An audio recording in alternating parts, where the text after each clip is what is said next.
Oh, so I look and say, oh, whoa, don't end. Hey, quick question for you. Already. Yes. We got the whole discussion of time. You Um, did. Alicia, I had a question come from somebody regarding past, like they couldn't come tonight, so they wanted to do the YouTubes. Where are we at on that? The mentor ones, I don't think we've managed to put any up from the last couple of months yet. But we are working on making sure that the recording is available on our YouTube page. Boy, some of these people are very quick. There's already 17 chats. I know. Alicia, Yes? are you the one that answers the phone? Not always. No, I'm mostly not. Elena is usually the one who answers the phone.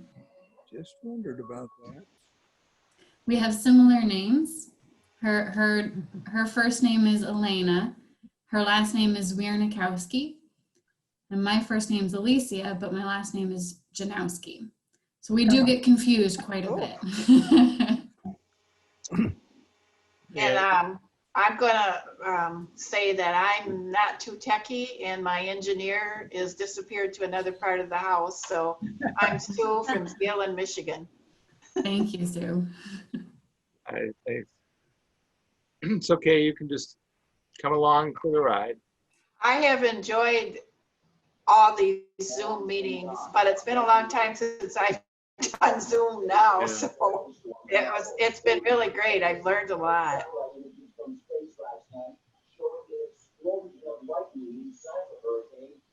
Well, I think people are still popping on. Alicia, are they still popping on? A few are still coming. Hi, John Knapp. Let's see. Can you hear me?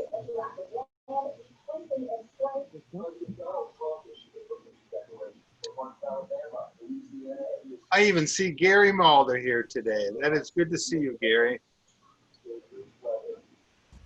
Good to see you, Doug.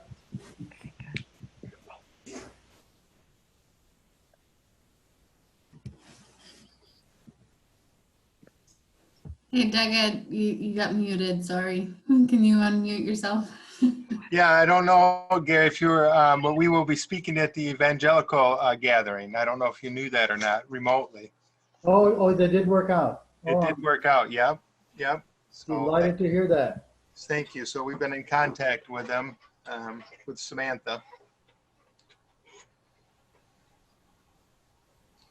I think maybe I'm on now.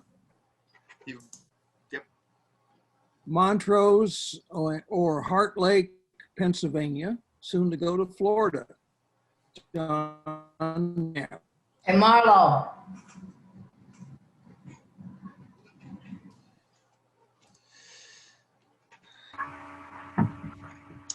Well, Alicia, you just say when to start and we'll start.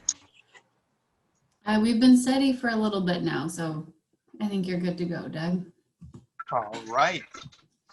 Well, I'm just going to sit here and stare at you. It's just so nice to have you in my home. It really is. I'm going to make it so I don't see myself because that drives me crazy.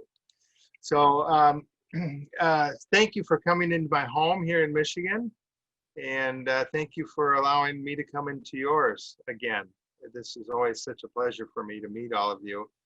You know, as we've been talking, that the world has changed and we're just doing things differently. And thank goodness we can do that.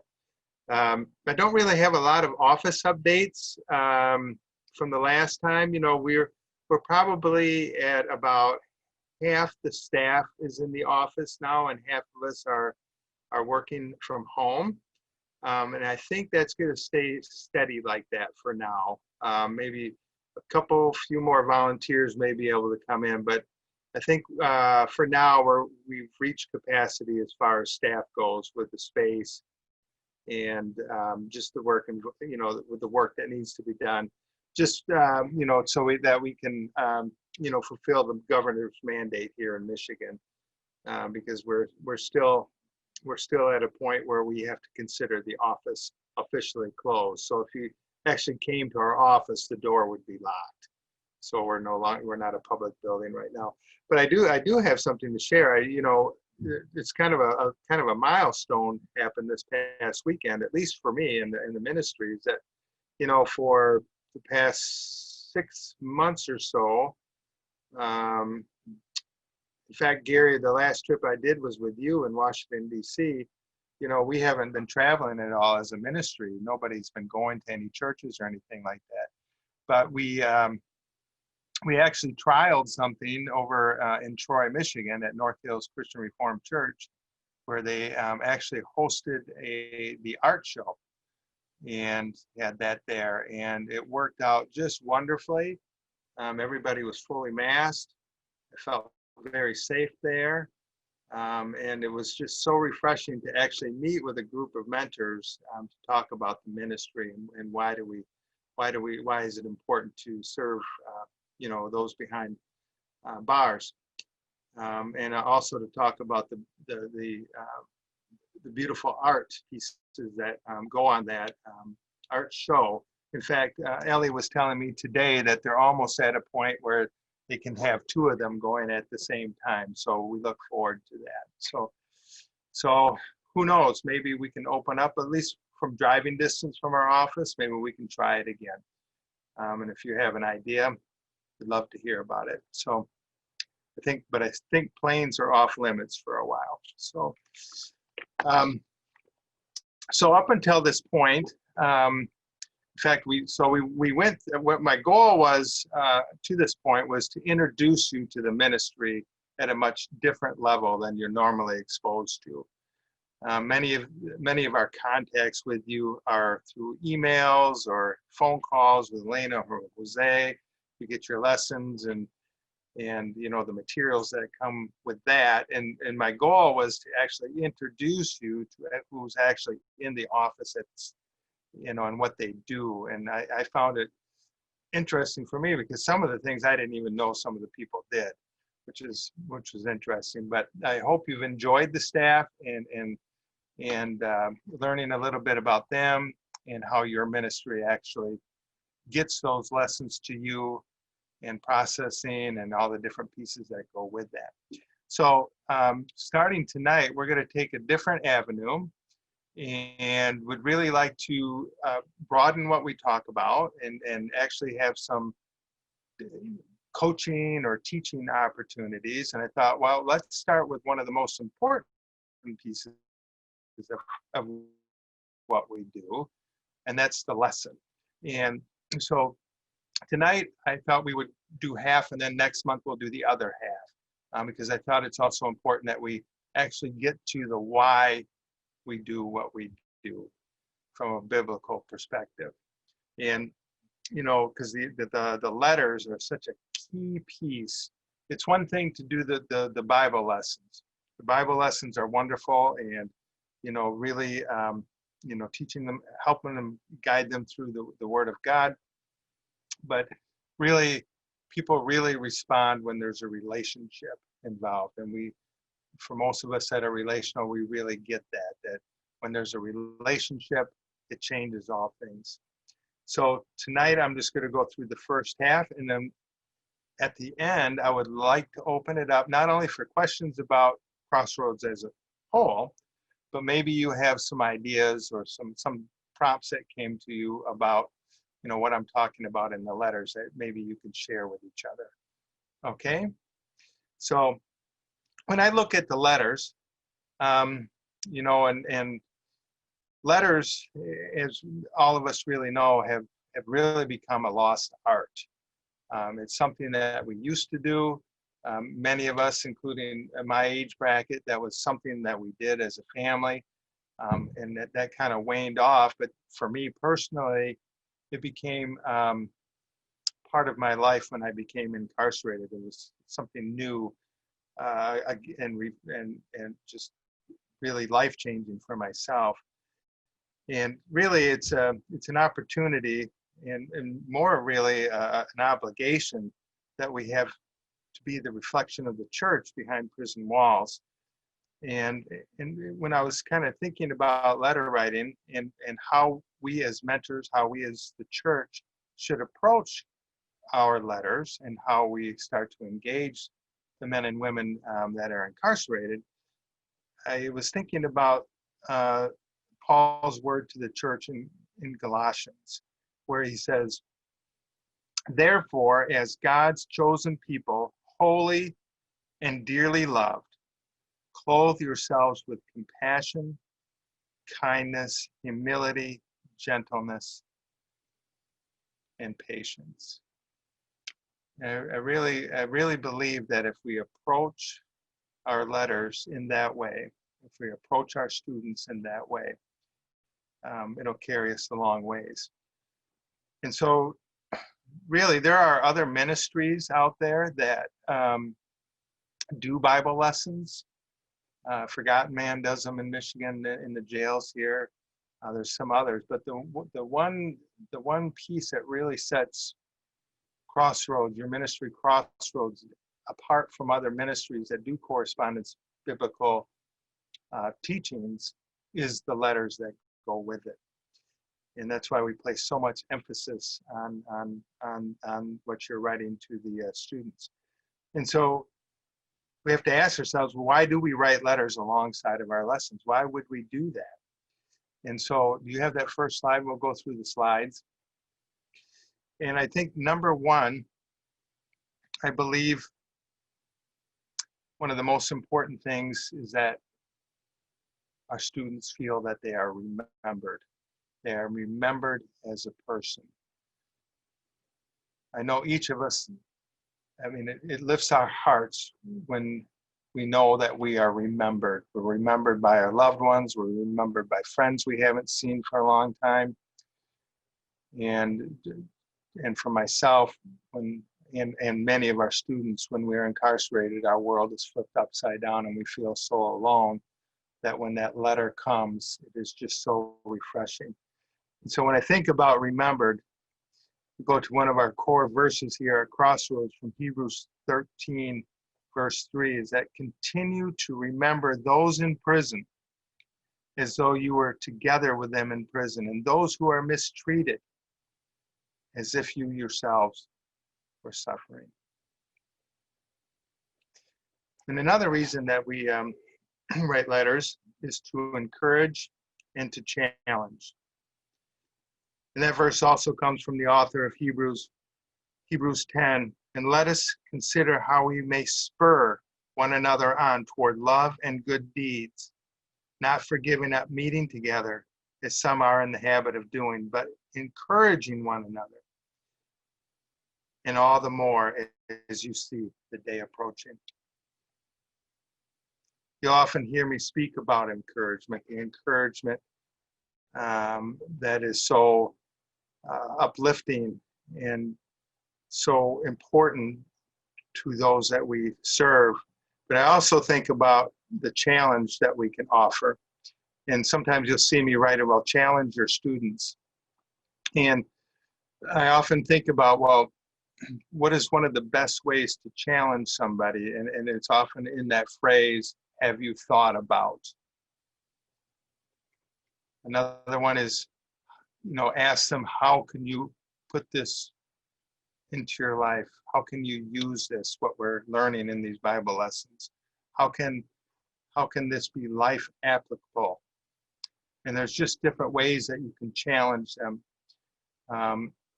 Because those that we are serving, many of them, going into the prison, one thing I've learned, especially there are some very strong biblical scholars inside the prisons. And the one thing that is often difficult for those that are incarcerated is they can learn the Bible, they can understand what God wants for them, but a big challenge for them is that they have to put the life application piece to it, because they just don't have that opportunity. Their world is so small and it's so structured that they don't think outside of that environment well. And so I just want to encourage you to challenge them in some real life situations where some of this can be applied to their lives. And another thing here, next slide, is to share hope. And the Bible verse that goes with that is out of Romans 8:31. What then shall we say in response to these things? If God is for us, who can be against us? And sometimes it's a cliche that when we say, well, there's always hope, but sometimes it's hard to understand or to really sense that when we're going through difficult times. And part of the hope that we're giving is that we're showing up, that we as the church continue to show up lesson after lesson after lesson. And when you tie all these together, that they're remembered, that they're encouraged, and they're offered hope, it just can be life-changing for them.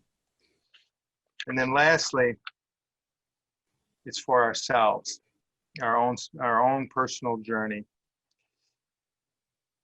Verse that goes with that is Acts 20, from Acts 20, verse 35. In everything I did, I showed you that by this kind of hard work, we must help the weak, remembering the words the Lord Jesus himself said, it is more blessed to give than receive.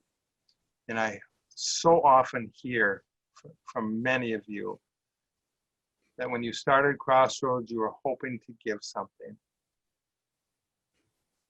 But then when you started to do it, how much more that you have received. And I'm just hopeful that each of you senses that at some points. I know sometimes it can be frustrating. You're not getting a lot out of the lesson or getting a lot from the students.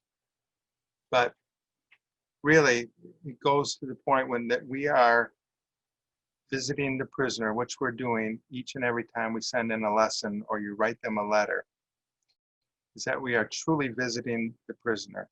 Or truly, when we visit the prisoner, we are actually visiting Jesus. And when I explain that to people, what I say is you are actually experiencing the Holy Spirit, having those Holy Spirit moments where you are feeling refreshed, where you yourself are challenged, where you yourself begin to understand the plight of the prisoner, that they're really, truly no different than me, no different than you, that we're all broken men and women on a journey together. All right, Alicia. Some of the challenges that we encounter when writing our students, and this is really more in tier 1, is that we only get from them what they tell us, right? I mean, I hear that all the time. I only get just a little tidbit, because the older lessons are designed in such a way that they're not really designed for them to speak to you. In the who are you lessons are. And so what you'll catch a little bit from your tier 1 is you'll see it in their prayers. They're requesting a prayer request, or sometimes you'll see it in the roadmaps, and it's just difficult.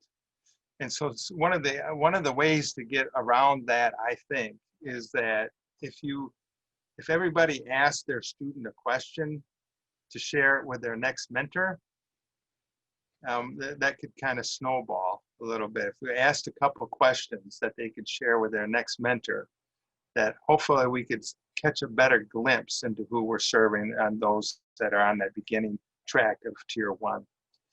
It's a little different, and it's a lot different really in tier 2 and tier 3, where you're actually journeying with an individual, and you can have that that dialogue back and forth. But the tier 1 is a challenge, and we acknowledge that. But remember, they're really at the beginning of a journey, and our goal for them is to get into tier 2 where they can have that one-on-one relationship.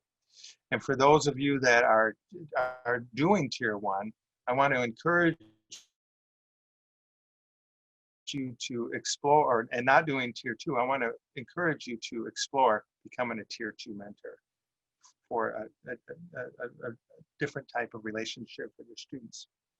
And some of the things that we have to remember is that our students may have been raised in or have been exposed to a much different cultural life. And it's just a fact. They likely hadn't, they've had a different life experience. We serve Latinos, we serve African Americans, we serve Native Americans, we serve Caucasian, and we don't often know how someone was raised or what experiences they had. So just remember that. And we have to remember that they're living in a much different environment than we are. Trust and sharing of themselves may be difficult and take time. And that is so true. The prison environment is really, and this may be a hard statement, but the prison system to me seems to be designed to break somebody down. And our role is to actually lift somebody up. And so we're kind of, there's a friction there always. And prison it's just, and you've heard me say it, it is a lonely place. It truly, truly is. They're just cut off from the outside and the world becomes so very small. The rules can be overwhelming. The rules can be hard to find because so many of them are unwritten. Nobody gave me a rule book when I was incarcerated. I had to just figure them out. And yeah, you can get in trouble quite easily. And, and it's an environment that just breeds unhealthy activity. There's gambling in the day rooms. There's the underground store, man. There's just so many things that are going on that we just wouldn't realize outside of those walls. And frankly, our students may be uncertain of the expectations that we have of them. And that's just a fact. That's a fact that we've recognized that they may not know what the expectations are that, of doing Crossroads. And so we're trying to, over this coming year, we're trying to make headway into that. You saw, you guys all get my Just for Mentors. Well, Dara is going to begin writing just for students. And so that we can start corresponding, giving them heads up, encouraging them, asking them to write a little bit more in their lessons, to share more of themselves, just different aspects like that, just to help them understand, what this journey is that they are on. So many of our students may not understand what next, even though they get it at the beginning, but it may get lost or they may not understand it, what tier 1 looks like. How long is tier 1? And they may not know anything about tier 2 until all of a sudden they're done with survey and they get an invitation to become a tier 2 student. So we're really working to rectify that. So that's soon to come. And then we also have to remember that many may have challenges expressing themselves in writing, and not everybody is good at doing that. And just to remember that, and you'll see it, and you've heard us say that there's a large percentage of our students have the reading and writing ability of a 3rd grader. And you may see that reflected in different ways. It doesn't mean that they aren't capable of many things. It just means that somehow, some way, they got left behind in school. Okay, so some of the materials that we need, I know this may seem repeating, but I think this is important, is that you need your completed lesson. I'm going to talk about the stationery. I don't know if you're all aware of this, but if you need additional stationery, that you can contact the office And we will send you some, or you can download it right off of our website. So you can actually print it off at home if you need extra pieces. And if you need extra envelopes or anything like that, we would be glad to send that to you. I'm often talking about just please only use black or blue ink. And the reasons why are that in many prisons, I'm going to almost go out on a limb and say most prisons are scrutinizing the mail that's coming in very closely. They ask only that black and blue ink comes in. They're doing, people get very creative in getting things into the prison, especially drugs.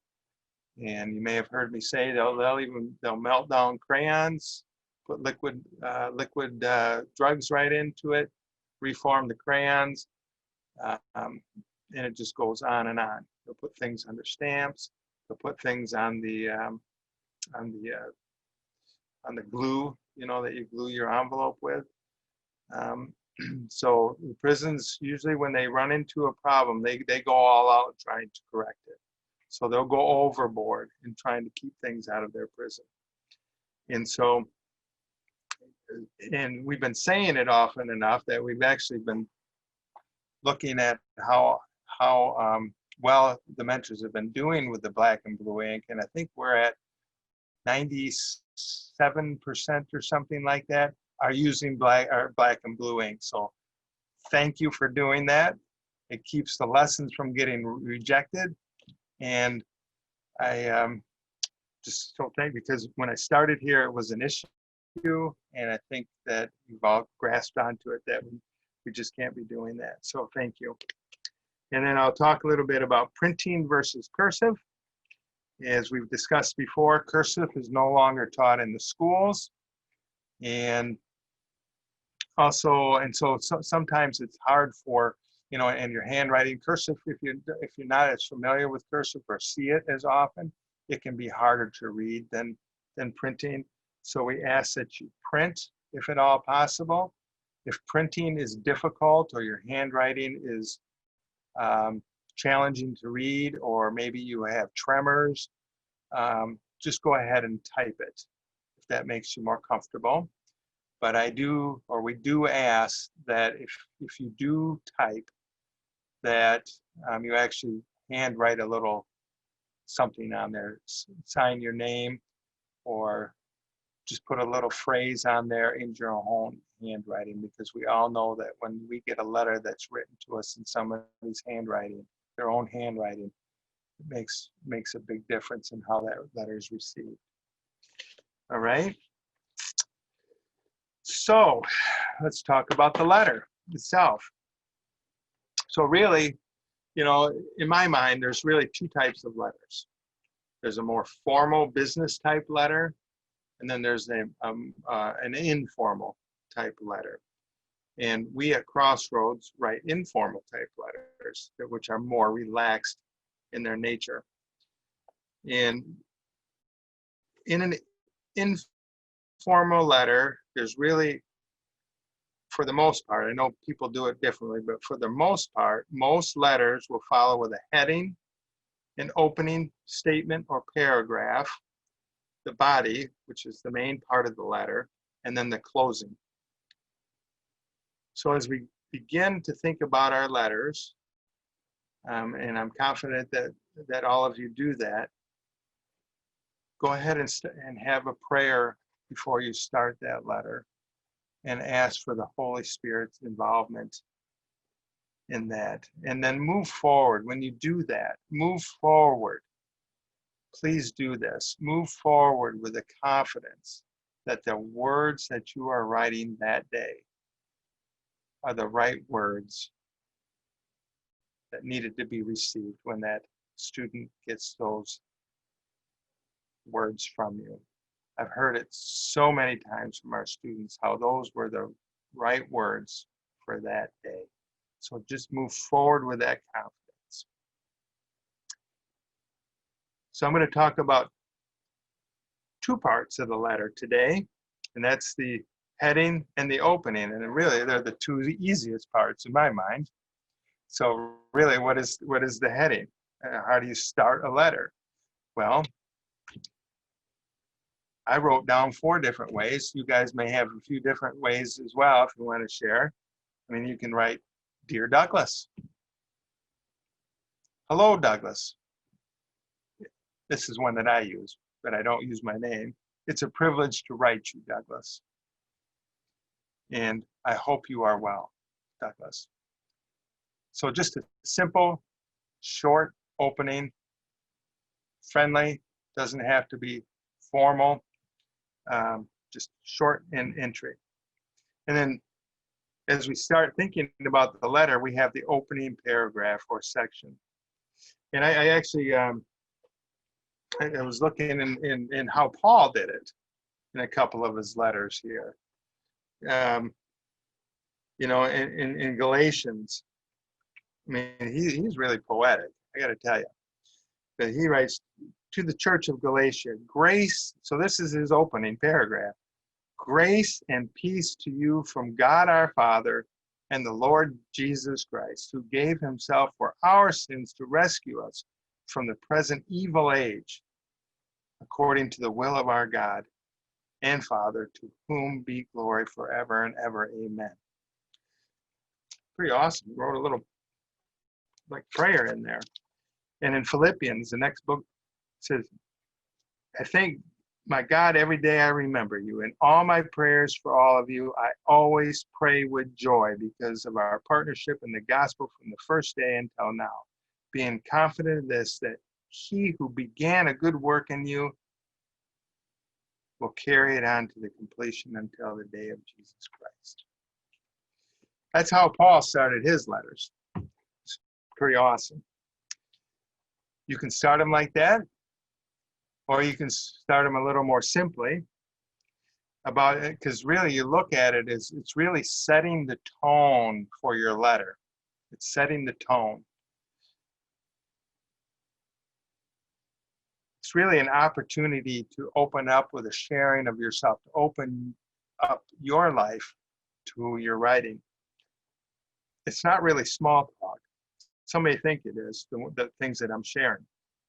But I think it's important that we give some of ourselves first so that they, in turn, will give a piece of themselves. And so there's just things that you can share. Why did you become a mentor? You know, share why did you become a mentor? It doesn't have to be 2 paragraphs, just a short little paragraph and what it's meant to you. Why did you become a Christian?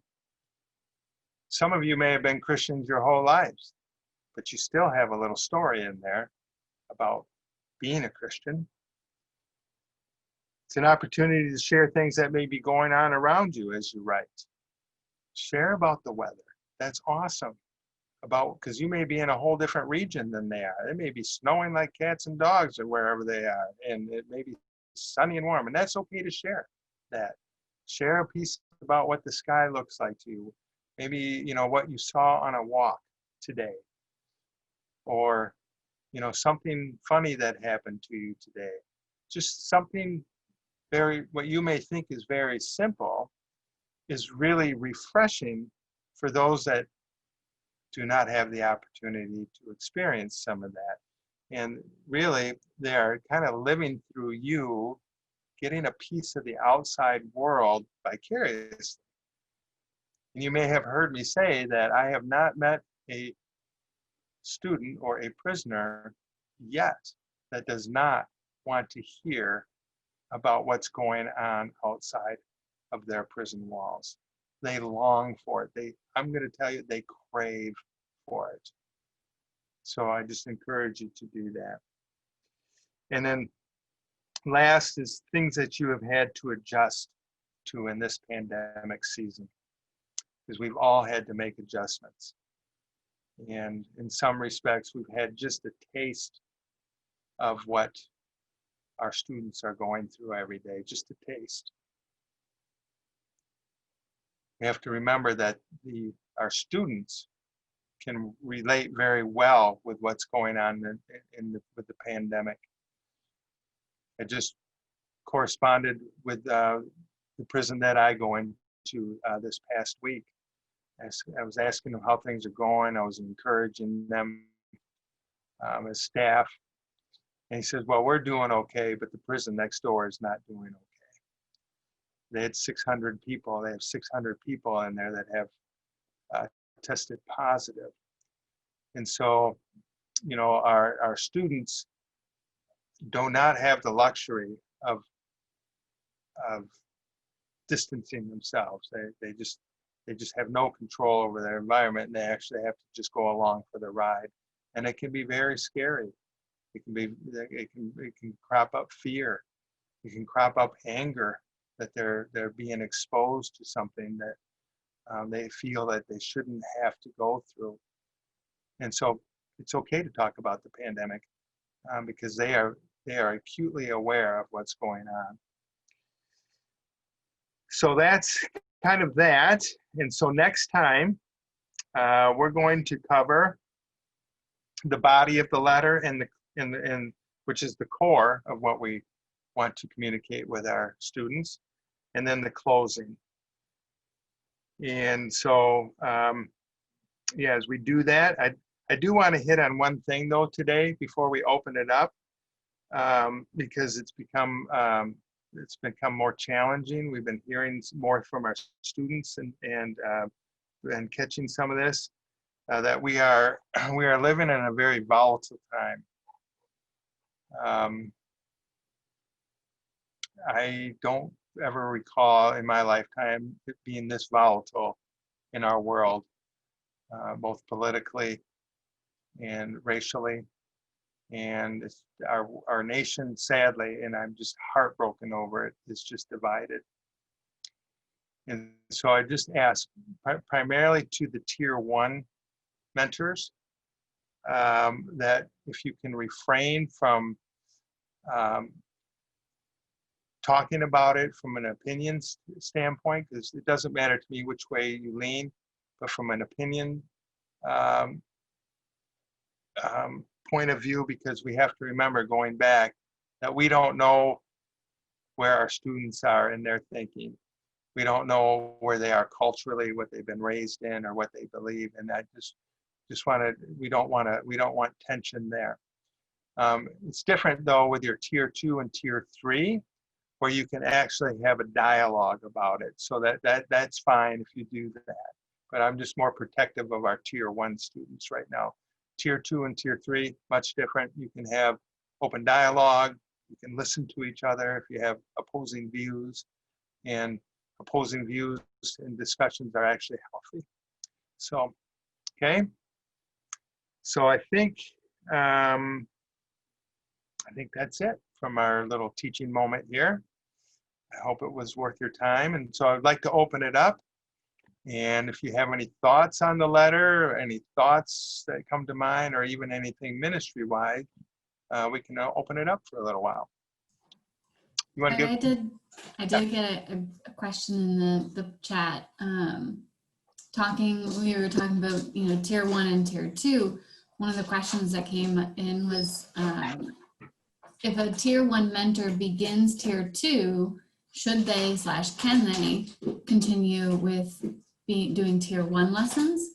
And then follow-up question to that being, do we have a tier that needs mentors right now? Yes, that's great. So let's start with where we're at in our I'll back it up a little bit.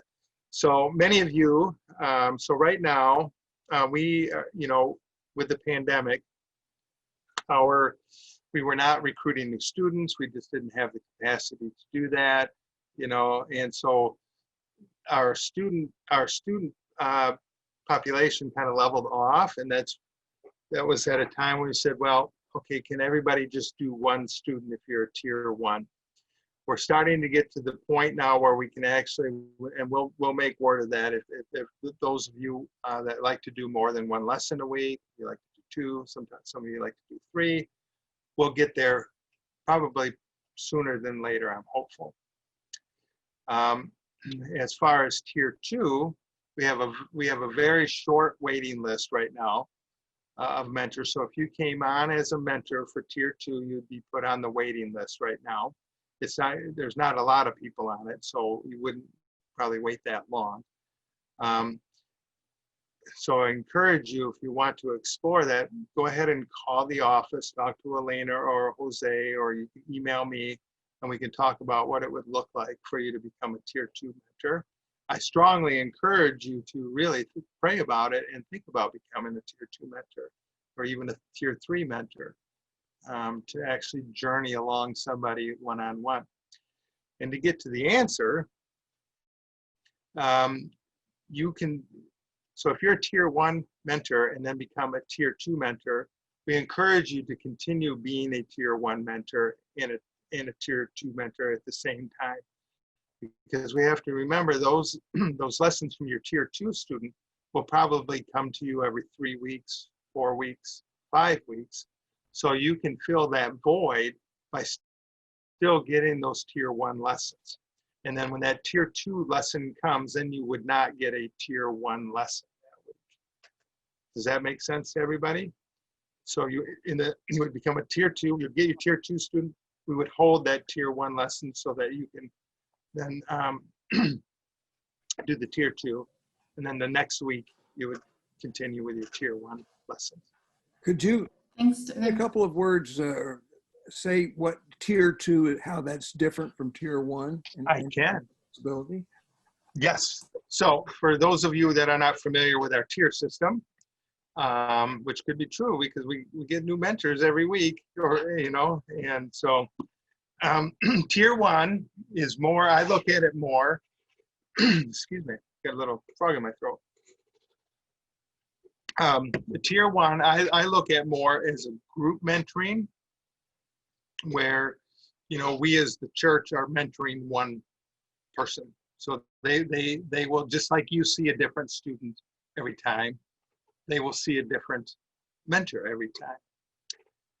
A Tier 2 mentor will, and a Tier 2 student will, that's who they see you every time. So you are corresponding every time with that student.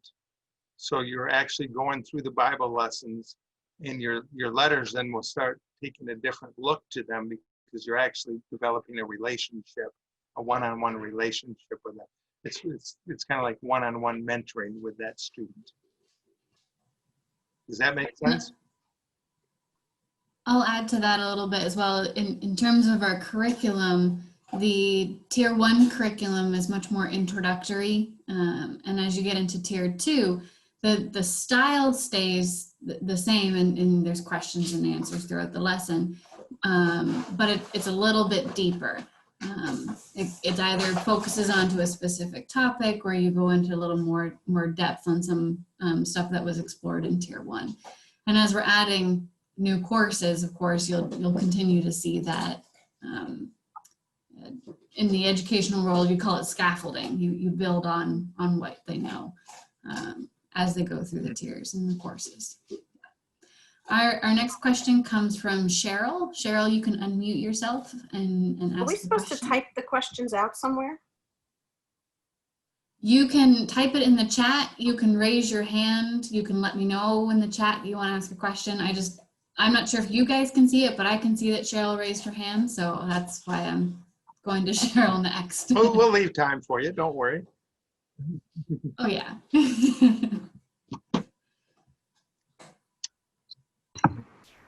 Cheryl McGill? Yeah, Oh, there we go. sorry, I unmuted and then it muted again all by itself. Anyways, I didn't have a question, but I was reminded of something that one of my prisoners had said whenever Doug was talking about how that with the lockdown, we were, filling a small part of what our prisoners do. My prisoner John got a phone call from his brother, and his brother spent the entire time complaining about how he couldn't go anywhere. He couldn't do anything. He was just stuck in one place in one set of four walls. And so then John replied to him, "You do remember where I am, don't you?" So I just thought that was cute. So I thought I would pass it along. Thanks, Cheryl. I'm going to go to Cornelius. I do see your raised hand, but I'm going to go to a couple of the questions that we had in the chat window before I come back to you. From Dorothy, she says that she recently had a question about what was next for a student, and she's wondering if the office answers that question or if it's something that she's supposed to answer. Next for the student as far as what? Yeah, I'm not sure if they were finishing a course or a tier, but maybe you can just speak about. Yeah. And so if they finish up in tier 1, if they finish up, who are you, or Great Truths of the Bible, or survey, they will automatically go into the next lesson series. When they are finished, and then after each completion, they get a certificate of completion and a reward book with that, which is really wonderful. We gift them a book after each series. When they get to the point where they're done with tier 1 after survey, they are then invited into tier 2, and we send them kind of like an application where we're asking them some specific questions about themselves, so that they'll fill that out. We will then share that with the tier 2 mentors, so they know a bit about their student when they receive that student. And we have become aware recently, Dara especially, in student programming, that our students aren't very aware of what comes next for them. And so we are working on our communication to students so that they can see and they know better what our program looks like. So we do know that that's a gap in our communications. Yeah, and it's one that we're really longing to fill, because we do get that. If they didn't know, and it's like, no, you didn't know. We're sorry. So try to fill that. Doug, do you want to talk a bit about how students hear about us and how they might start with us? Sure. Well, one of the ways is that we have about 168 partners that partner with us in some way, other prison ministries, and they do all sorts of different things. Some of the big ones are like Bill Glass Ministries. They'll do an evangelistic event, and then leave them with our information, and we do the follow-up to their evangelistic event. Same for Prison Fellowship. Challenge newspaper. Challenge newspaper is a prison newspaper that goes out across the country. Actually, a sign-up form is actually in their newspaper. It's just something they do for us. So that's one way. The challenge with that, and I'm convinced that's part of the reason why we had a leveling off of our students, is that prison ministries are not able to get into the prisons anywhere and do those type of events or to share the ministry. So the other way is that we send out what's called spread the word cards to our students, where they can actually share a sign-up card with somebody else in the prison. That's where about 60% of our referrals come in. And so that's really how it does. We had stopped the spread the word cards for a period of time when we were trying to get our feet under us at the beginning of the pandemic. We are just now at the point where we are now sending spread the word cards out again. So we're now able to handle more volume. We wanted to take care of who was in our program well, and now we're at a point where we feel we can add on more students. Let's go to Cornelius. I'm gonna get you to unmute there.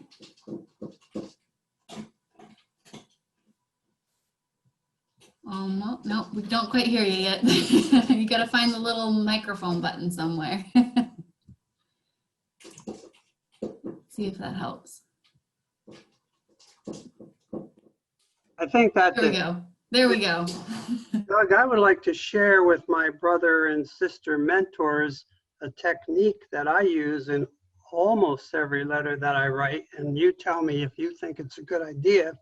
But I like to include a statement telling them about the quality of their work. The statement that I love to use is, I can tell them you do exceptionally good work. And of course, I don't say that to everybody. They have to earn that comment. But then I grade it down. I might say you do very good work, or you do good work. So I try to compliment them to the degree that I feel they deserve early in my letter. If I get a letter that doesn't allow me to make a statement like that at all, then of course I don't make one. Then I try to encourage them in some other way. But do you think that's a good idea, the way I do that? Yeah. One of the things that we have, because for many of you, you have been with Crossroads Prison Ministries for a lot of years. When back to the point where it was actually Crossroads Bible Institute. That's what I did Crossroads with.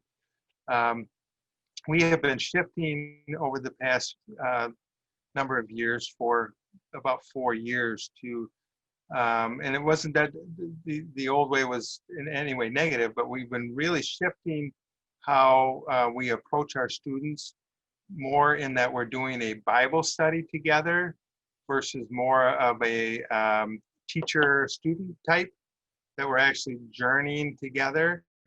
I just want to encourage you to think along those lines. How would I do this if I was, sitting across from somebody? How would I encourage them?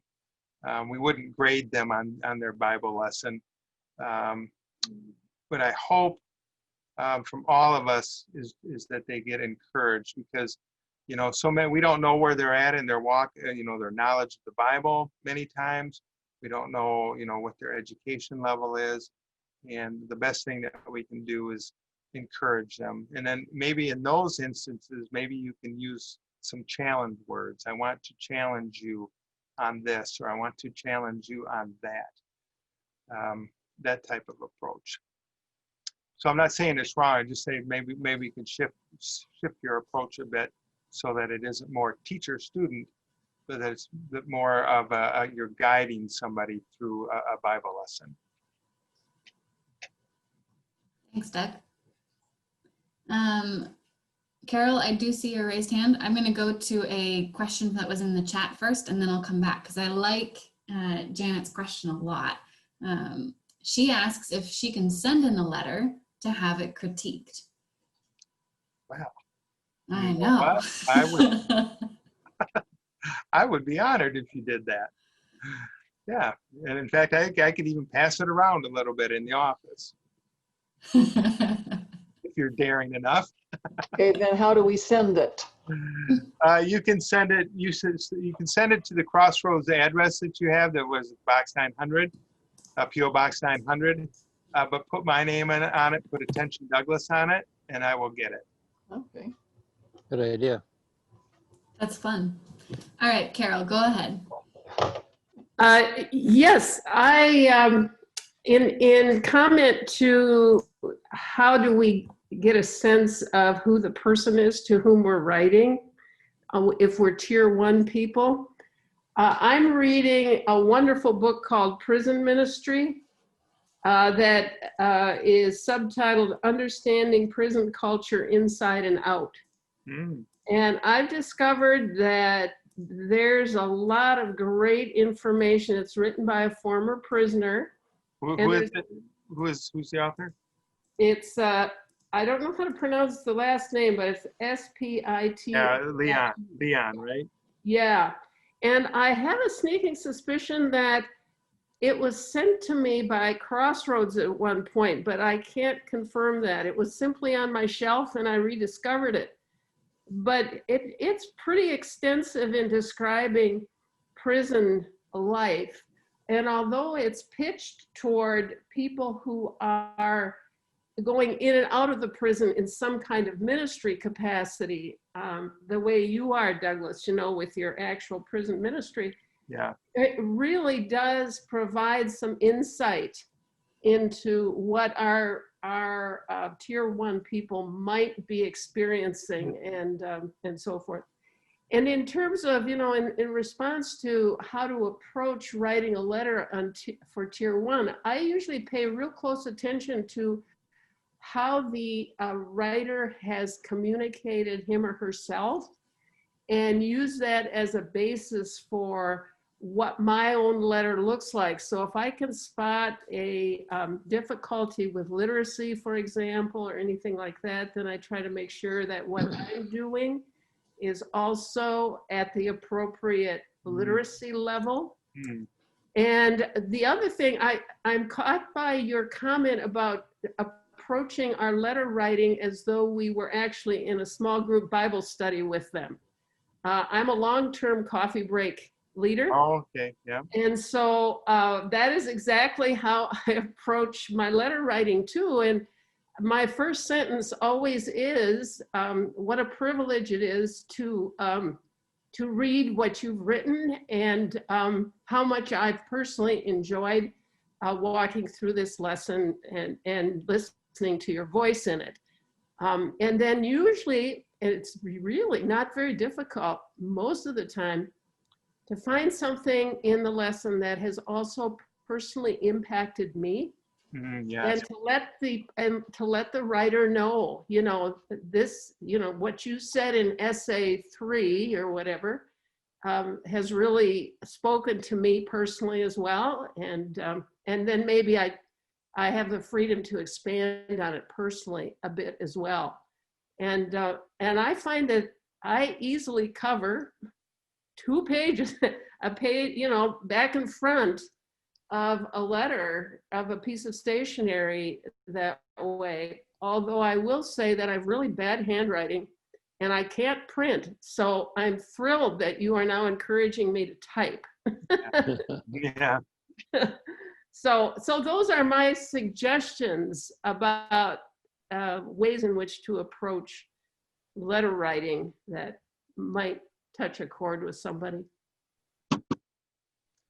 Thank you for that. Comment? John, do you have a question? Yes, I'm not sure exactly how to write in the thing, but the thing I would like to say, first of all, I have my website down there. It's got a perfect COVID-19 love story in that. I'm a writer and I've done a lot of writing and I've taught writing.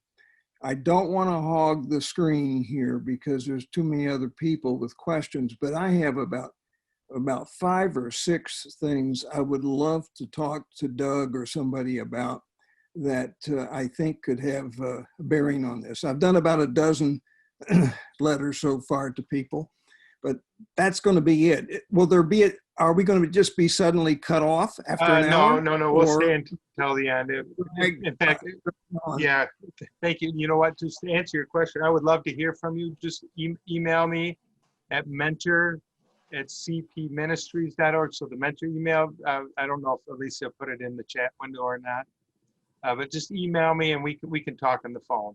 Yeah, I love the program here, and I think everything is wonderfully designed. But thank you. I probably grade 1,000 papers. I've never used red ink. It's good. Green ink maybe, but Thanks, John. Real quick on the time here today, because it is the hour almost, and if you need to go, we don't take it personally. But Alicia and I will stay till whenever. So if you want to stick around, we'd love to keep you on the screen. So it's a little earlier for me than it is for him. Yeah. So. We do have a lot more questions. So I am going to go to the questions in the chat. So hopefully we answer them before anybody has to sign off. I see Barb waving. So. Okay, Barb, how would I ask a question from the chat and then we'll go to Barb next. John, if you're on a laptop, at the bottom of your screen, if you move your mouse around, there's a bar, and there should be a chat option. And if you click on I don't know if it's in chat. No, if you click on participants, and then there's a little three dot thing in the corner there. Then you can get to the raised hand. I think you can also right click on your video, and there's a few different ways to get to like the raised hand and chat things, and yeah. just needs a little bit of exploring, I guess. But Sharon asked that, or she first commented that she has found it odd that none of her students so far have mentioned the pandemic. She's wondering if that's because she's reviewing lessons that were completed before the pandemic. I doubt if you're reviewing lessons from before the pandemic. The lessons in our office do not stay there very long. Our goal is to get them out as quickly as we can. They're probably maybe there at the most a week or so as we process them, because we do a number of things with the lessons before they get shipped out. So they likely would not have been, our goal is to be a relational ministry, so we don't hang on to the lessons. As far as I can't answer why they wouldn't talk about the pandemic. I just know that, especially in some states, Michigan's a big one. Other states that I communicate with regularly, Texas, Arizona, some of those other states where it's been really causing a problem, you might hear a little bit more from your students. Thanks. And then another Janet asked a few questions, asking if we're including postage and if we encourage reentry support, like if we have any, and can she write to her tier 2 student anytime, as long as she uses Crossroads stationery? Oh, there's a lot of questions there. So let me have to get one. Postage, there is no cost to our students. Everything comes at no cost to our students. It's all postage reply. The only postage that needs to be taken care of is the postage that you put on to mail it to the prison. So that's the only postage for that. A follow-up to that one, what happens if not enough postage is put on the envelope? It's a great question. I think some of it gets through okay, but if it's caught or if there's a significant difference, it gets sent to our office and then we resend it. Yeah, because our name is on the letter, is on the envelope, so it gets sent to our office. And then encouraging reentry support? Yeah, I don't want to get off, because reentry is really, that is really near my heart, because we have to remember that 97% of those that we incarcerate will be coming home at some point. And that could be that's going to be a whole nother session. But, I often think about reentry is that really sometimes in some respects, it's almost more difficult for people when they come home than it is actually doing prison time, which is really sad to say about how we approach those coming out of prison as a society. Currently, we do not do anything in reentry specifically. I often think of us as that we are in fact preparing them to go home. We are helping them with their foundation and what they're, who they are and the foundation of what they're building, or basing their decisions on. Some communities are really good at reentry. There's a lot of services available. In other communities, not so much. So just depends where that person is going. I often will say they will find out when they get out through their parole officer. Well, because they'll have a plan that they need to, in most states, they have a plan they need to follow when they come home, and they will be sent to different places for some assistance if there's assistance in their area. But I often think the number one, and we don't often think about this, but our number one reentry provider that we have in every community is the church. And so we just have to ask ourselves, how can we be welcoming those coming home? But that's a discussion for another day. So. All right, and the third question was about tier 2 mentors and tier 3 as well, writing to their student at any time and using Crossroads stationery. Can you also comment on the envelope? Yep, that is strongly encouraged, that if you feel called to write to your student in between lessons, or if the lesson for some reason seems delayed, or you just have something on your heart that you would like to share, please write them a letter. And if you, again, just print the stationery right off the website. But go ahead, especially as we think about the holiday season that's going to be upon us rather quickly. You know, we have Thanksgiving coming up. We have Christmas time coming up. And this season tends to be more difficult inside the business. So please write them a letter if you can. And if they don't have a Crossroads envelope, can they use a white one? Do we prefer they use ours? Well, we will send you letters, envelopes if you need them. So if you need a small quantity, just email us. We'll get you a small quantity. If there isn't any available, you know, at the time that you're writing the letter, I'm not opposed to just writing us as the return address on there. I strongly encourage you not to use your own home address or to leave that spot blank on the envelope. Just use our address. Awesome. All right, Barb, you have a question? Oh, yes, I'm a fairly new mentor, and I'm doing tier 1 letters. I'm loving it. My question is, it came up when Doug said we're guiding them rather than creating a teacher-student relationship, but tier 1 is just questions and answers. Yeah. Am I to comment on each one or say, I'm good glad- answer? I am so glad you asked that question because I needed to talk about it and I didn't have it as a note. Oh, good. So I'll talk about that. One of the things that we're looking at that gets critiqued, you know, these samples, is, and for years Crossroads had asked Crossroads Bible Institute, and then we kind of, that's probably my fault. We've kind of waned away from encouraging our mentors to make comments on the pages of the lesson in some way. Mhm. So whether it's good job or whatever you want to put it, but if in fact, if you went so far as putting some type of comment on every page, that would be wonderful if you could do that. Or you could make a little note. Have you thought about verse something?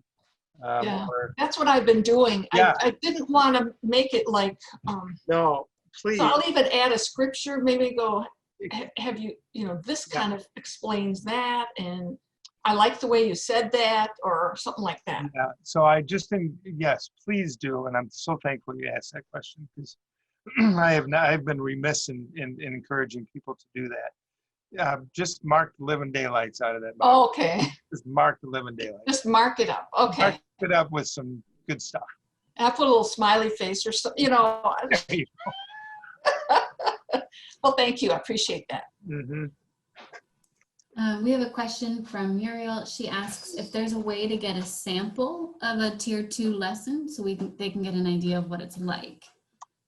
I would be happy to do that for you, but you would have to email me at the mentor at CP Ministries. we can send you a couple of the different series so you know what you're getting into. As Alicia said, they're kind of the same, but it's I look at it as you're digging deeper. Mhm. That's fair to say. Yeah. And I know that we were just approved to start exploring a way to have a viewable access to Yeah. some of the lessons online as well. That's a good point. We've been looking at our lessons, and they're really they're not trademarked or anything like that, and so we're gonna make them available. Probably, I'm thinking they're gonna be available online on our website so that anybody can look at them. And I don't know where we're at as far as can you download them and use them for something else. We'll get to that point. We'll keep you informed if maybe you want to use them at the mission or something like that. But they will be going on the website most likely, so you can look at that. Let's go to Cornelius again with a question. Yeah, this question is for Doug. There's been some discussion about the letters, the mentor letters that come back and return mail to the office. They're not deliverable. Can you give us a feel for the number of lessons that come back like that, and what do you do with them? Okay, so the lessons in the letters, what do we do with them? They come back? The mentor letters that come back to the office rather than get delivered to the person. Yeah, we do our best to try and locate the student. It is not unusual for students to be transferred to a different prison. You know, and we didn't get their, I mean, almost every letter that comes in, we always look up the student so that we can try to locate them. You know, that's a pretty easy thing to do because everything's on the internet. And so we always try that. Sometimes they're discharged, or they may be discharged, so we just can't find them. Then what we do with the letters then is that we actually use those and don't feel like we're critiquing you, but we do use that as kind of a quality control time where we actually see what mentors, that's our opportunity to see what mentors are writing to their students, and it's a great way to do it. That's where I get my talking points to you from. Every week, sometimes then we will find times where we need to actually call mentors to coach them. It's not unusual. Every week we meet as a team, the student, Dara from the student side and us from the mentor side. We meet to go over some of the letters that come through that were red flagged, that have something in them that needs a coaching moment. Oh, Cornelius is talking, but he's muted. Cornelius, you're gonna have to find that microphone button again. Yeah. There you go. So yeah, so that's what we do. It's kind of our quality control time as well. So we know what otherwise we don't know what the mentors are writing to the students. And we do that, and we don't really need to know that, but it would be a good idea because it's really between you and the student. But we also need to know, are there some challenge spots where we need to address? And honestly, sometimes I read things that are sometimes sadly not nice. I mean, that's just the fact. And so then that are actually demeaning towards the student, and it breaks my heart when that happens. And so at that time, we are very protective of who we serve, very protective. And so we will we make phone calls every week to mentors just to coach them and encourage them to take a different approach with who they're serving. And as you mentioned earlier in our call tonight, or today, I guess, depending where you're at, about having seen an increase of, we see 97% of mentors' letters are in black and blue ink. And the only reason that we know that our communication about that has been successful is because of what has been returned to the office. Yeah, so we take statistics off of that as well. Yes, both good. It's all good stuff. So don't be worried that we're looking at every letter. It's really between you and the student. We really step out in faith in that, and we just encourage you to continue that, not worry about it. It's going to come to the office or not. So, Sarah, I see that your hand is raised and you're ready to ask, but I'm going to ask you a question from the chat first, and then we'll get to yours, if that's okay. So Nancy asked, what are the requirements to be a tier 3 mentor, and how often do those lessons usually come? Alicia, since you were in curriculum, I'm going to allow you to answer that question. Okay. So we don't have any requirements for a tier 2 mentor to take on a tier 3 student. We used to, but we heard from our students that they wanted to be able to continue with that mentor. And the mentors also told us they wanted to continue with their student. So while tier 3 material, the course material is a little more dense in theology, doctrinal language and that kind of stuff. It is possible to do that with your student without having a background in theology. Although we would encourage you to have a spiritual leader or pastor answer questions if that arises. So no requirements to become a Tier 3 mentor. We would love to see you continue the relationship with your student as they get that far. And then how often between lessons, I'm not sure. For Tier 3, is that For what Tier 3, yeah. I was talking to Dara about that the other day, and it just depends on the student. She didn't feel there was any real difference between 2 and 3. So probably every 3, 4, 5 weeks, same. Yeah. So there's more work involved with the Tier 3 mentoring, more work, but you know, you're learning and growing just alongside of your students. So, Sarah. I have not been in this ministry for long, maybe 6, 8 months. But oh my goodness, has it put me in the Bible? Because you know, the questions, the studies, I've read all the, I've loved, and especially during COVID, because all my other studies shut down. But this one did not. So I have a couple of questions. I wrote a letter today, and in my survey of the Bible, there was an RR recommended resource manual, and I went online on the website and I didn't find it. I don't have it in my materials. I don't know what that is. Okay. That's one of 2. I have 2 questions. Yeah. Is that possibly referencing the back pages of the mentor handbook? I looked in the back of the manual. I did.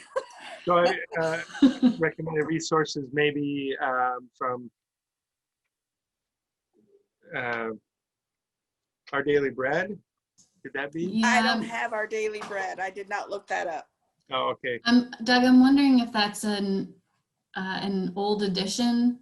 I mean, I know you got new stuff, but maybe we didn't catch it when we updated that answer key. I just kind of feel like this is a ministry that is God driven, and you know, I might not always have the right answers, but I feel like my heart is with the Lord, and He's kind of, maybe I missed that, but you know, I'm gonna be okay. Because so okay, we don't know what that resource is. Do you want me to show it to you? Here. Take a picture, Alicia, quick. I would encourage you, Sarah, to email mail@CP Ministries and write on their curriculum suggestion. And then it will get forwarded to the correct staff member to make sure that when we look at updating that answer key that we... Someone's giving me a little... I know, I'm curious. I have a... hang on a minute. I'm not leaving you. Someone just I saw it. I got a survey book right here.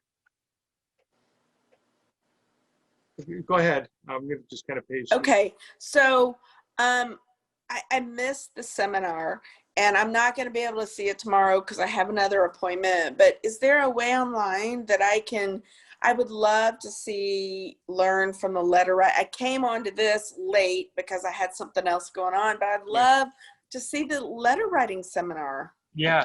Well, you're participating in the first half, and so tomorrow will also be the first half. We do both. Actually, there's 3. We do 3 of these a month, and so we do 2 English. We change the time so we can try and hit as many people as we can. They're both the same talk, and then we do one on Thursday night. Will be in Spanish, and then next month we will do part 2 of the workshop. Okay. And if you have any suggestions on what you would like to hear, anybody. But I didn't get the first part. I came on at almost 9 o'clock. We do record these, and we we work with our communications team. They do all of our social media designing and editing and graphics and stuff. They're pretty busy, but we are working with them to try and find a way of making sure that our video recordings get put onto our YouTube page so that you can rewatch them later. Because we've also had people miss the art gallery where our staff member showed some of the artwork and talked about our traveling art gallery and stuff. We've had people asking about that video as well. So they will be on YouTube soon. Thank you. Thank you. I misunderstood you, Sarah. So yeah, thank you. Well, in a worst case, I can send you my notes if you really need it. I'd love them. All right. We have another question. Doug, I don't know if you know this one. We've been asked this one recently. We probably should find a stat on it. Do we know what percentage of students continue from Who Are You into Great Truths of the Bible? I don't have that at my tips of my fingers, but I do know this. You know, it is not unusual for us to have to have attrition. That's a given, and there's a lot of reasons for attrition. You know, they may have gone home, or they found that it just wasn't for them. One of the things that we made a dramatic change in our attrition and in our ministry was when we started paying the postage. That was a big deal, and it was really helpful. So we are always looking at our attrition, and as we look at new Bible lessons, one of the reasons that we're looking at it and how they are written and the style and are they relevant to who we're serving, we're always looking at the attrition. I don't have the numbers in front of me, but I do know that it does go down as the lessons progress, and so we're always just looking at, as we should always look at that. So maybe next time we gather, we'll have the answer. Yeah. All right, Carol Rudy, I see your hand is raised. Yeah. Yes, in response to Sarah's concern about the resources that she's not finding, I've been here since, I just looked it up, since 05, which means I have the very old binder that was the instructor's manual. And in that binder for Tier 1, there is the answer sheets for the lesson. Then there's another tab, answer sheet for the roadmap. And then there's a third tab that says resources. And that's also true for the other one of the other tier. So both of these studies have resource tabs, and the resources are really, I mean, I've never really explored them or used them, but they're suggested scripture verses to add to comments on various questions, et cetera, et cetera. So they could potentially be really rich. I have to tell you, I've never used them, but that's what we're all learning something new. Yeah, aren't we? so if you pull out that original binder, 3-ring binder, which she probably does not have. No, I think hers was the nice spiral bound. Yeah, they should probably send mine to you so you have it for your museum. But that's probably what they're alluding to, and those resources didn't get added into any kind of contemporary thing. That's the first time, Sarah, this is the first time this question has come to me. So I'm just kind of going, I wonder what she's talking about. It's surprisingly not very common to come across people who read the entire thing. Thank you for doing that. Versus the ones that say, well, I skimmed it. It's like, oh boy. So good. So. Yep. We had another question come in the chat asking about opportunities to help write the curriculum. So Dara Nykamp is a director of curriculum development. She's been partnering with different organizations to be able to adapt already existing material. So Who Are You was driven by the book An Anchor of the Soul. A couple of our new courses coming out, Lord willing, next spring, are from the Bible Project. If you've seen their videos on YouTube, they're pretty awesome. We are also working on partnering with Raise Up Global Ministries, which is a overarching ministry for Coffee Break and Timothy leadership training. And so we're looking at adapting some of their materials. And then I believe Lifelong Ministries is our newest. And they have some great parenting courses for men and women. So we've got lots of partnerships that we're using, but I know Dara would love to have more people on the team that she has reviewing the lessons before we pilot them.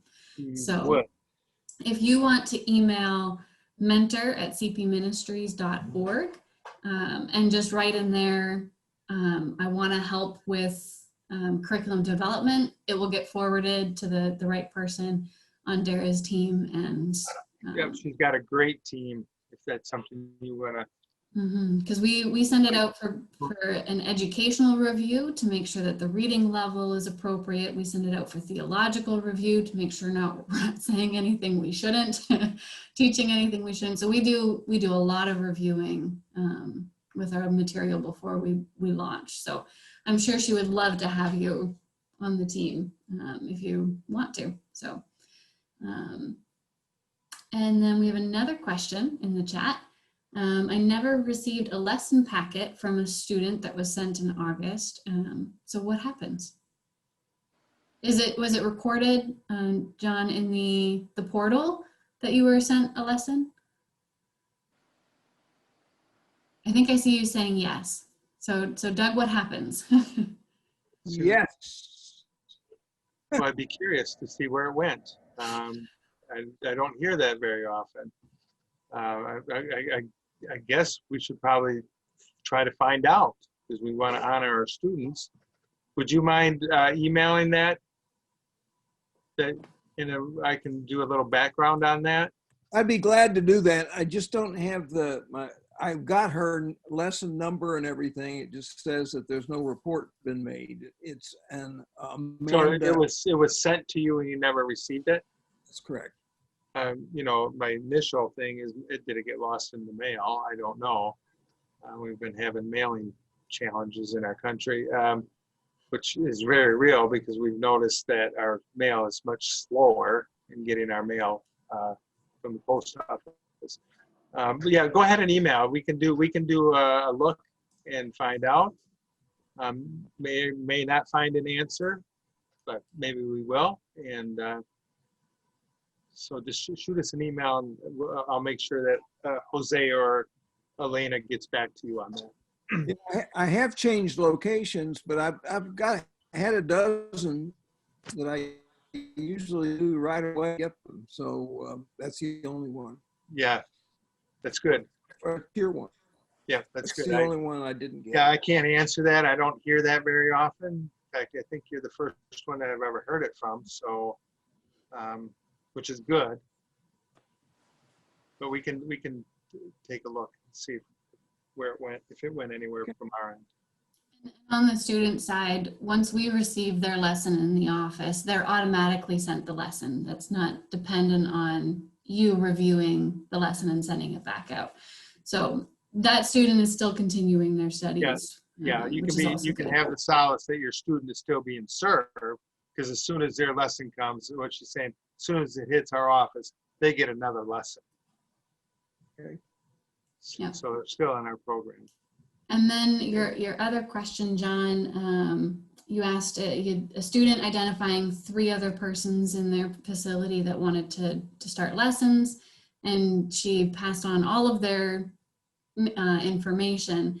And so you're asking, what do you tell her? And so my question to you is there a stamp that says, thanks Crossroads, by that information? Because normally if the office sees that and takes cares of it, they'll stamp it with a thanks Crossroads, saying that they've already taken in that information.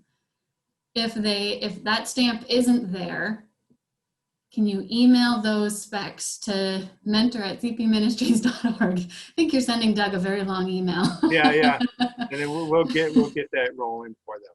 Not the first time. I don't mind it at all because this is a wonderful ministry. Yeah. About how many lessons? Oh, I'm sorry. I'm butting in again. You're all right. Go ahead and ask your question. How many lessons does a person do in the first tier before going to tier 2? And who is the guru that takes care of that? Well, I know the guru that's going to answer that, and that's Alicia.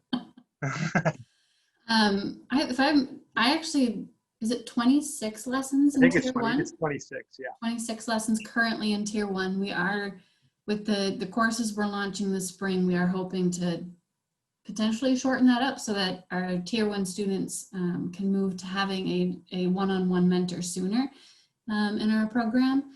And then your second question, can you repeat that one?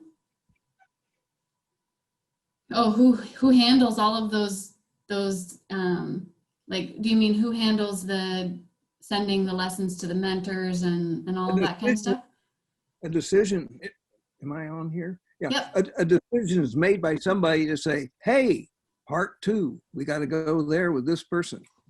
We have a computer that does that for us. So we have a system, we call it Chris. So if you ever hear us talking about Chris, that is a computer system. And we have the computer system marks out the entire path of curriculum from the first lesson in tier 1. Well, actually, even before that, from the enrollment card we receive from the student, all the way to the certificate that we send at the end of tier 3. So the computer will trigger the next step for whatever action that we take inside of that path. So when a student sends us a lesson, we mark a button in Chris that says this lesson has been received. And then that triggers a change in that student's profile that says, okay, this student now needs to be sent their next lesson. And so then that gets put onto a list and we print off a bunch of lessons and we stuff a bunch of envelopes and we mail it all out. But we have a computer that handles that because I don't think any of our minds could. I think you enjoy this job too much.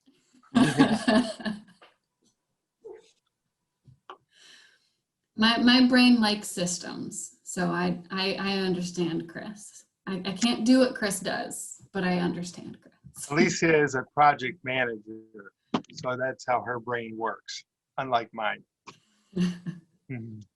She's like one of the heroines in my novel, I think. That You're doing on questions, Alicia. That is all of the questions that was received in the chat. I'm not seeing any raised hands anymore. Boy, a very engaged group tonight. Thank you all for staying. I got to tell you, these are always my favorite thing to do every week. So I just, and we'll stay on until if there's any last minute things, Alicia and I will stay. But I just want to encourage you, you know, these and I hear some of you are relatively new to the organization, which is really refreshing. You know, these past 3 months, I think, we have had, just as far as mentors coming on into the ministry, we've had some of the best months ever, and which is really surprising because it's summer. And so often in ministry season is not summertime, you know, when you see growth. Churches usually start in September, and that was typical for us as well. You know, like, what was it, in August? August, we had 58 new mentors come on board, 58. And so that's really amazing. And often the reason that people are even introduced to the ministry is because each of you are sharing your story about what you're doing. And so just encourage you to continue to do that and to thank you for doing that. It's just amazing. I often think, you think about 58 new mentors coming out. Number one is who gets 58 new volunteers in a month? What organization gets that? I mean, it's just crazy. But I also know that each one of those 58 is a story that has come into our ministry. I don't know about each of your stories, but for someone to go from the point of being invited, there's the story being shared about serving a prisoner in a prison, for many people, that was never something that they had thought about. They had never even thought about a prison. They have a lot of anxiety when they hear about a prison or a prisoner or all the things associated with that. But for them to get from that point to where they actually say, I'm going to do that. And then they start a whole new journey. I know those stories. And so it's just amazing to me that 58 new people came on in August. So thank you for sharing your story when you do. It's a good thing, because ministering to prisoners is a direct biblical command. It is. It is. It is. And it's Matthew.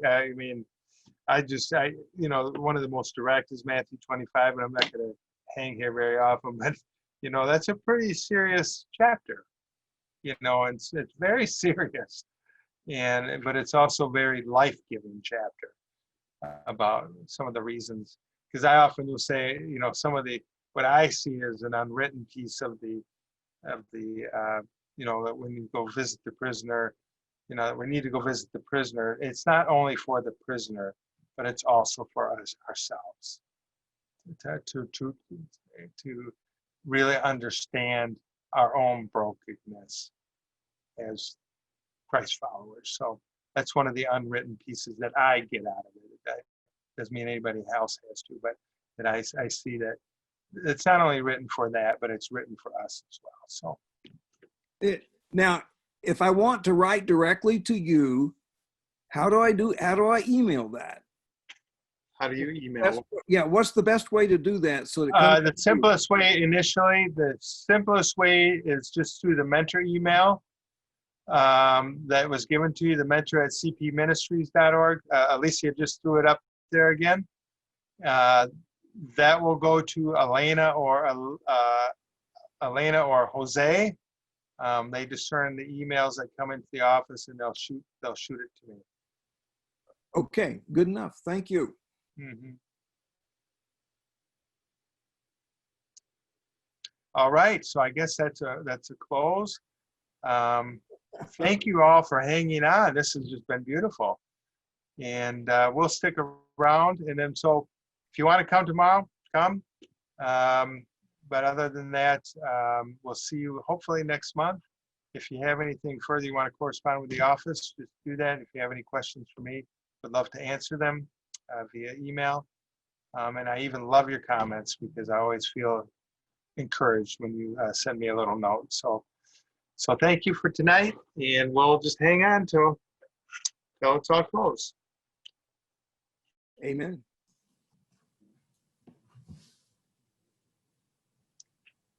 Doug, I'm kind of wondering if that reminder email needs to go out on the day of. I'm wondering.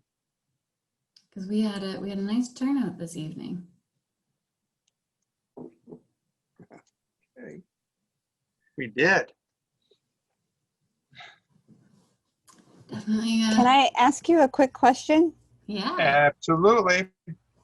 So I know that you're not necessarily allowed to have a relationship with these students after they get out. And I have a little bit of a unique situation with one of my students. Mm-hmm. He is in Michigan. He does have a life sentence. He has a possibility of being commuted, because he's on appeal. He's hoping, praying, and he's a very bright student. He's actually writing a commentary on the Book of Revelation. Mm.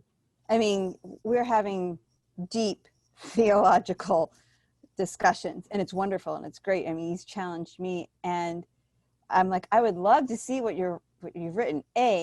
It's all in handwriting and it's with him. He's like, I have no way of copying it or anything like that.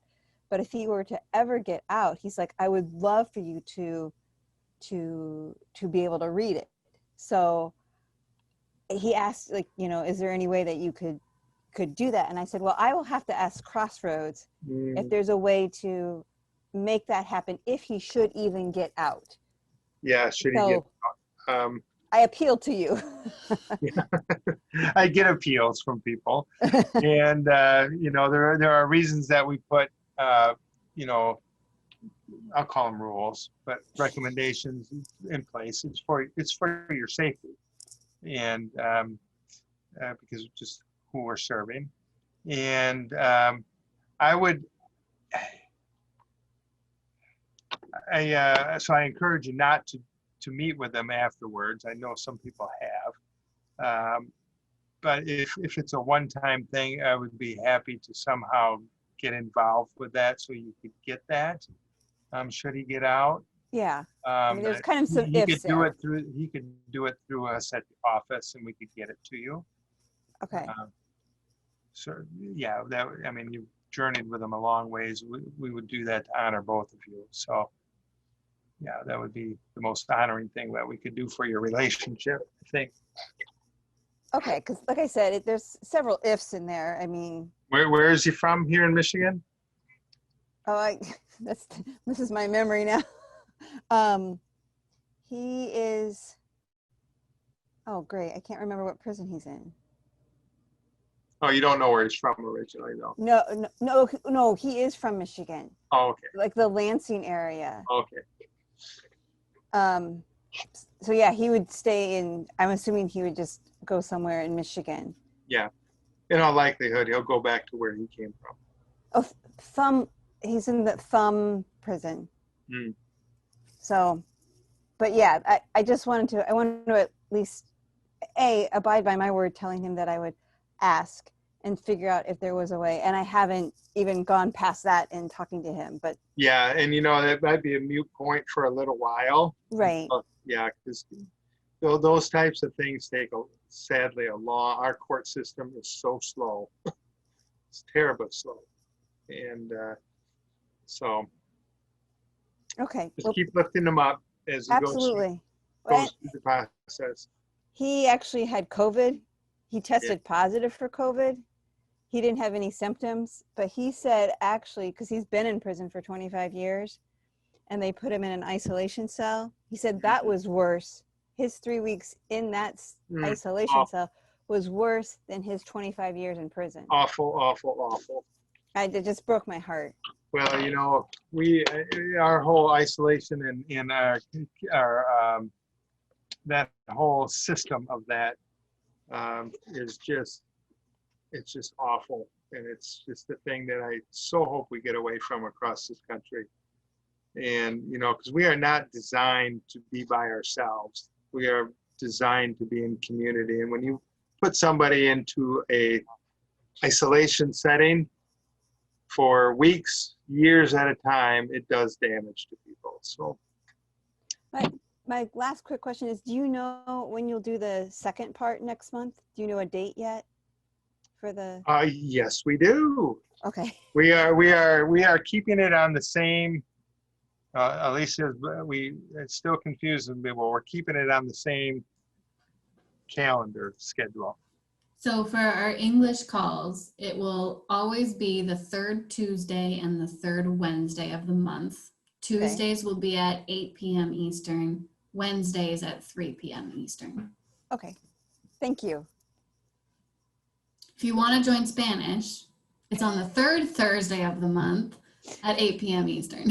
Which, by the way, doesn't always fall in the same week. So there you go. Okay. Yeah. Thank you. I should say that's the 20th and the 21st in October for English. Thanks.